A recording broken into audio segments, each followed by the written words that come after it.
Grabe yung sinabi ni Wonderboy Martin dito mga tol. Hindi na daw niya nakayanan yung utak ng magkapatid na Casimero. Basahin po natin. Champ Casimero, sayang imahe mo kay Jason, trust me. Hanga ako sa taglay mong galing at lakas. Mataas na IQ sa taas ng ring, Janrel. Kaso gasgas na gasgas ka na sa lahat mga local promoter at big time promoters because of what your brother did. Sayang daw ang kanyang imahe bilang si Cuadro Alas dahil daw kay Jason Casimero. Ano ang masasabi niyo dyan mga tol? Meron pa. Sabi pa niya, wala akong banat kahit kanino. So ibig sabihin, okay lang palalaitin mo ang mga kababayan nating badyaw. Nawala na yung angas, naging kitty na. Humihinga na ng simpatya. Palibasa user kasi kayo, real talk. Wala talagang isip. Grabe yun mga tol, matindi yun. Wala talagang isip. Wala daw isip ang magkapatid na brothers. Boss Sean Gibbons, sayang kung hindi ka lang nila ilang beses na iniwan. Nasa kanila na yung tagumpay ng karir nila. Kaya sa'yo ako boss, dahil napakabuti mong tao sa mga Pilipino. Haba. Sabi pa niya rito, grabe, hindi ko kaya yung utak ng magkapatid na Casimero. Napakahina, naku po. Napakahina raw po ng utak ng magkapatid na Casimero. Grabe talaga. Nilagyan pa niya ng emoji na umiiyak na. Sabi pa niya rito, inaaway niyo lahat eh.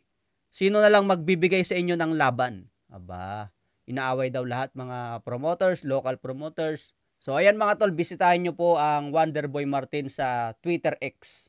Pero may isang banat dito si Cuadro Alas eh. Yung sinabi ni Wonderboy na yung naghahalo ng semento. Sabi ni Casimero, hindi daw si Casimero ang minamaliit ni Wonderboy, kundi yung mga construction worker. Sinabi pa ni Casimero dito, wala na raw siyang pakialam kahit magretiro pa siya, kahit hindi na siya lalaban kasi kontento na raw siya sa buhay niya. Kumbaga, naabot na niya lahat. Naging world champion na, naging 3 division champion na. Pagdating sa estado ng buhay, okay na siya. May pera na, may business na. Kahit iwanan na ang boxing, kahit magretiro na ngayong araw, okay na daw si Cuadro Alas. Hindi na siya naghabol ng kahit ano pa. Samantala daw itong si Wonderboy Martin, marami pa daw siyang pangarap. Kailangan pa niya maging world champion. Kailangan pa kumita ng milyon-milyon. Si Casimero patapos na. Kahit finish ng karir niya ngayon, okay na sa kanya, masaya na siya. Malawak na yung lupain niya. May mga alaga pa yung manok mga tol. Nakabili na ng mga mamahaling sasakyan, mga Ford. Kompleto na siya, wala na siyang hahanapin pa. Nakapag-chicks na ng magaganda. So, kompleto na si Cuadro Alas. Kahit pa hindi na yan lalaban. Si Wonderboy, papunta pa lang eh. Papunta pa lang sa pagiging world champion.